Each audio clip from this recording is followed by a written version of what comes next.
programnya itu pengembangan di bidang budidaya perikanan, kemudian juga di bidang pengolahan dan juga di bidang tangkap. Nah, untuk tahun anggaran 2020 ini kegiatannya alhamdulillah sudah terlaksana semua intinya. Jadi hal-hal antara lain mungkin secara garis besarnya sebagai contoh, beberapa waktu yang lalu kita juga sudah ada salah satunya penyerahan kegiatan itu antara lain berbentuk unit kapal beserta alat tangkap. Unit kapal, alat tangkap kurang lebih saat itu terakhir kita serahkan kurang lebih 45 buah. Kemudian alat tangkap juga insya Allah sebagaimana RPJM di Bupati 15.000 itu insya Allah di tahun anggaran, artinya ke perjalanan beliau insya Allah mungkin bisa terlebih dari 15, paling tidak bisa perkiraanku sampai dengan 17 ribuan lah alat 17 ribuan alat tangkap ya. Alat tangkap. Kemudian pengembangan usaha ini antara lain yang sudah berjalan, cold storage kita yang kapasitas 100 ton itu posisi di Jalan Pasir Putih di Sungai Kapitan. Itu saat ini cold storage sudah berfungsi dalam artian bisa menampung, kemudian menyetok, kemudian langsung memasarkan ke masyarakat. Kapasitas cold storage kita kurang lebih 100 ton. Alhamdulillah sudah berjalan dan dikerjasamakan dengan pihak ketiga. Sudah 2 tahun ini sudah ada PAD, artinya pendapatan asli daerah yang masuk ke pendapatan daerah kita. Kemudian hal-hal lainnya menyangkut budidaya juga ini terus menerus kita kembangkan, antara lain baik itu berupa saat ini sedang kurintis lagi ini arahnya kalau budidaya perairan umum sudah berjalan. Sebagai contoh misalnya keramba jaring apung, kemudian kolam, kemudian juga hal-hal lain seperti misalnya untuk penunjang itu antara lain pemenuhan kebutuhan bibit dan sebagainya kita tunjang dari balai benih kita yang ada, yaitu Balai Benih Pinang Merah. Ke depan juga kita berkeinginan mungkin melalui sampean juga posisi BBI kita yang ada ini kan sudah di lingkungan masyarakat beliau. Jadi kapasitasnya karena luasannya juga terbatas, kemudian ditambah kiri dan kanan dan lain sebagainya itu kan perumahan penduduk semua itu. Nah, akibatnya sumber banyunya di situ tuh kalau di saat istilahnya kemarau agak berkurang. Walaupun kita atasi dengan cara artesis antara lain kan, tapi ya dari sisi pengembangan otomatis teknologi yang harus kita terapkan di situ lagi. Untuk sementara waktu ini memang pemenuhan kebutuhan bibit di samping istilahnya kita mengadakan dari balai benih kita yang ada juga berupaya dari luar daerah, misalnya Banjarmasin dan sebagainya, terutama untuk ikan-ikan lokal. Nah, harapanku ke depan mungkin kita bisa usulkan untuk pengembangan balai benih yang lebih cakupannya lebih luas. Sebagai contoh misalnya wadah yang masih memungkinkan ini antara lain di arah ke Pangkut, dan itu pernah kita survei sebetulnya sangat memungkinkan. Jadi karena kita berupaya mungkin bisa dengan bantuan istilahnya desa setempat bisa katakanlah lahan dipinjam pakai kan atau dialihkan ke aset ke dinas kita kan untuk pengembangan berikutnya ke depan. Berarti pada intinya ini prioritas yang untuk saat 2021 rencananya swakelola atau bagaimana ini? Kalau masalah kegiatan bukan masalah swakelola dan tidaknya lagi. Kegiatan ini kan kegiatan kedinasan, biasanya menyangkut. Kalau itu sifatnya katakanlah ke masyarakat, sebagian besar pemerintah daerah kita ini sifatnya hibah. Oh, hibah. Kalau hibah berarti dijulungkan ke buahnya, pemanfaatannya. Sebagai contoh misalnya kapal kemarin, ada 45 buah itu kan dengan berbagai klasifikasi. Umumnya 5 GT ke bawah karena yang menyangkut kewenangan kita daerah. Jadi ada yang 4 dan lain sebagainya. Dengan catatan pemanfaatannya terus, artinya pendataan dan lain sebagainya kita pantau. Bergulir ya, dan itu aset mereka. Jadi bukan aset dinas. Kalau untuk pemantauan evaluasinya itu per 6 bulan atau per 3 bulan atau bagaimana Itu biasanya setiap 3 bulan sekali kita evaluasi laporan kemajuannya. Jadi nantinya itu dampak akhir dari suatu proses ini tadi biasanya hasil tangkapan yang diperoleh oleh mereka. Dan itu biasanya terukur beliau. Dia punya target atau bagaimana? Target biasanya itu di RPJMD kita ada dari dinas tuh.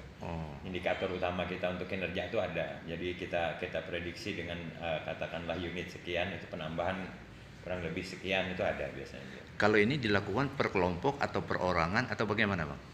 Secara menyeluruh. secara menyeluruh. menyeluruh. Jadi istilahnya sebutannya tuh laporan itu bentuknya katakanlah perairan tawar sekian, dalam per tahunnya sekian, perairan laut sekian, rawa sekian, perairan umum sekian.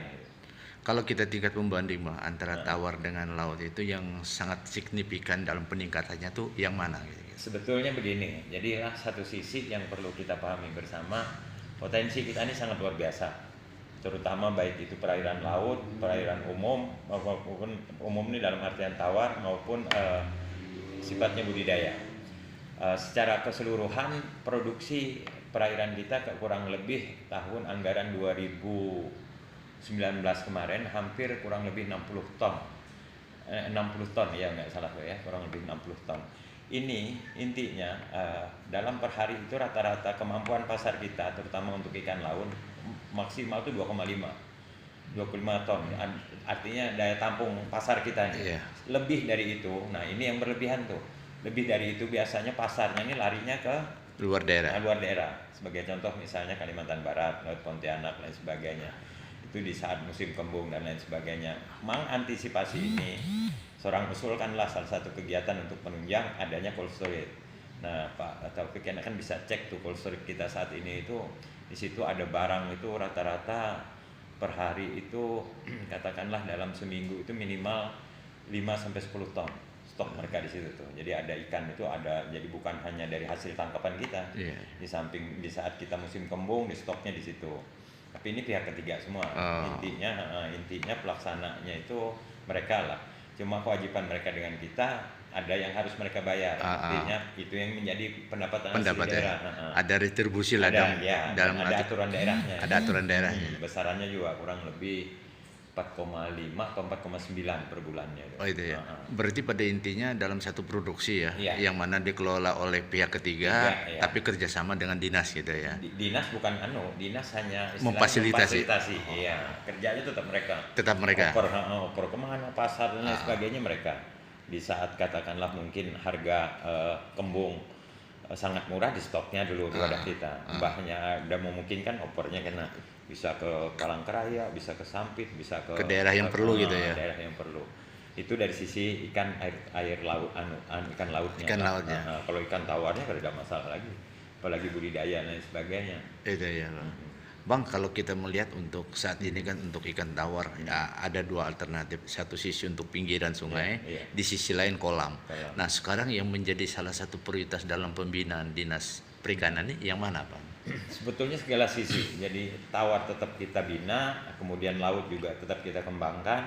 Nah berikutnya kami ini punya konteks pemikiran antara lain apa caranya dengan sistem SLIN, sistem logistik ikan nasional ini bisa artinya mendistribusikan dari hasil tangkapan mereka ini bisa oper ke daerah lain.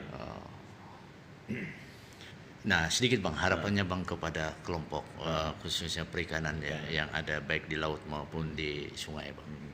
Harapanku lah selaku kepala dinas, artinya ini kan salah satu bentuk perhatian dari pemerintah daerah yang luar biasa, terutama masa kepemimpinan beliau ini. Sebagai contoh, prioritas utama kita saat ini artinya tidak hanya memperhatikan hilirnya saja, tapi hulunya. Hilir saya maksudkan di sini sebagai contoh, hasil tangkapan mereka berlimpah, otomatis ini kan meningkatkan ekonomi buahannya. Satu hal yang kita harapkan bersama artinya tolong artinya melalui Pak Taufik sekalian himbau mereka nih, alat tangkap yang sudah diberikan, kemudian kapal yang sudah diberikan, manfaatkanlah semaksimal untuk kesejahteraan mereka. Jangan dialih fungsikan. Ini kan banyak nih yang begini-begini terjadi. Tapi ini di luar kita, di luar konteks kedinasan. Karena apapun bentuknya ini kan hibah. Artinya haknya ini hak bubuhannya. Lain halnya kayak itu misalnya aset. Kalau aset kan aset dinas. Nah, aset dinas kan cuma ada beberapa aja sifatnya.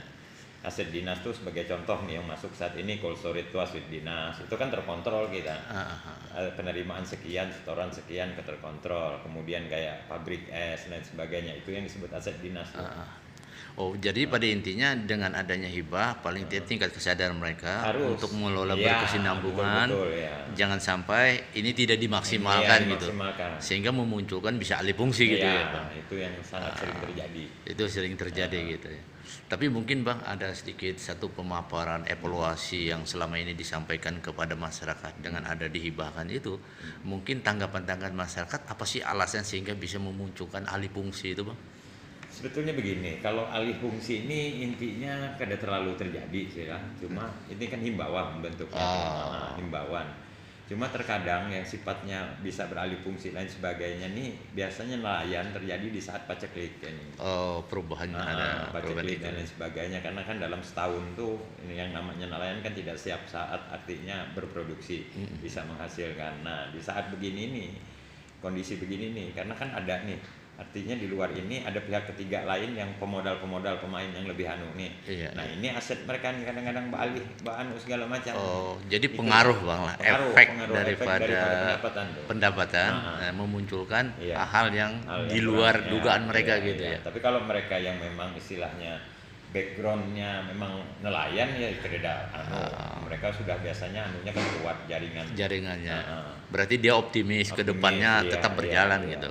Dan satu lagi harapanku, karena kan rata-rata ini bukan rahasia umum lagi, di kita ini kan kapasitas kemampuan kapal kita ini kan maksimal itu nelayan kecil lah ya, intinya itu 5 ke bawah. Iya, iya. 5 GT ke bawah. Ah. 5 GT ke bawah ini jangkauannya kan terbatas nih Pak Tepi.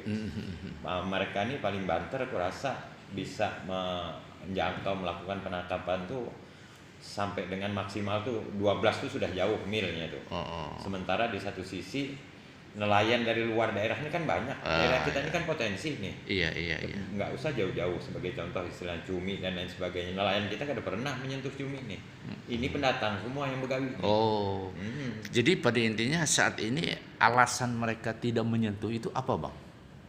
Daya tangkap kapal kita terlalu kecil. Oh, dampak dari kapal ini sehingga mereka tidak bisa mengambil langkah lebih jauh gitu ya. Kalau nelayan Jawa umumnya kapasitas kapal mereka besar dan kemudian skill mereka juga lebih mumpuni dan lain sebagainya, itu kendalanya. Nah ini mungkin Bang sedikit harapannya Bang terkait dengan ini kan merupakan salah satu pendapatan yang memang cukup lumayan besar kan betul. kalau memang itu dilakukan. Tapi saat ini dengan keterbatasan anggaran kan. Nah situasi COVID ini bagaimana Bang efek dampak masyarakat nelayan itu sendiri Bang? COVID ini kalau di dunia perikanan intinya dari sisi produksi sangat luar biasa, artinya tidak berpengaruh. Cuma yang menjadi permasalahan daya beli masyarakatnya. Artinya hasil tangkapan melimpah, cuma masyarakatnya yang daya belinya terbatas. Otomatis solusinya antara lain ya keluar daerah itu penjualan barangnya. Jadi kalau dampak COVID untuk dunia perikanan tidak begitu, untuk dunia bidang tangkap loh ya, tidak begitu berdampak. Yang berdampak di COVID ini di budidaya. Di budidaya. Contohnya keramba dan lain sebagainya. Karena di budidaya ini sendiri keterkaitannya satu, misalnya katakanlah pemeliharaan dengan keramba jaring apung dan sebagainya.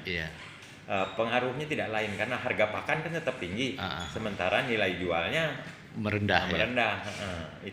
Jadi tingkat konsumen dalam peluang pasar kurang, sementara harga barang tetap tinggi gitu ya. Daya belinya akhirnya kan kurang gitu ya. Barang akhirnya impor keluar daerah. Itu Bang. Dan banyak itu di pengolah kayak itu juga. Pengolah pemasar ini maksudnya kayak jenis amplang, polasar itulah amplang, setik, nugget dan lain sebagainya. Itu sama. Daya beli masyarakatnya yang kurang. Sementara dari sisi produksi mereka otomatis kan menyesuaikan dengan permintaan. Tapi sebenarnya kalau produksi tidak berpengaruh. Tidak ada masalah. Karena efek air ini kan mungkin juga memperkuat mereka, imun mereka lebih kuat gitu ya. Tapi karena konsumennya kurang akibat dampak COVID ini ya, sehingga ini merendah dalam satu pembelian gitu Bang.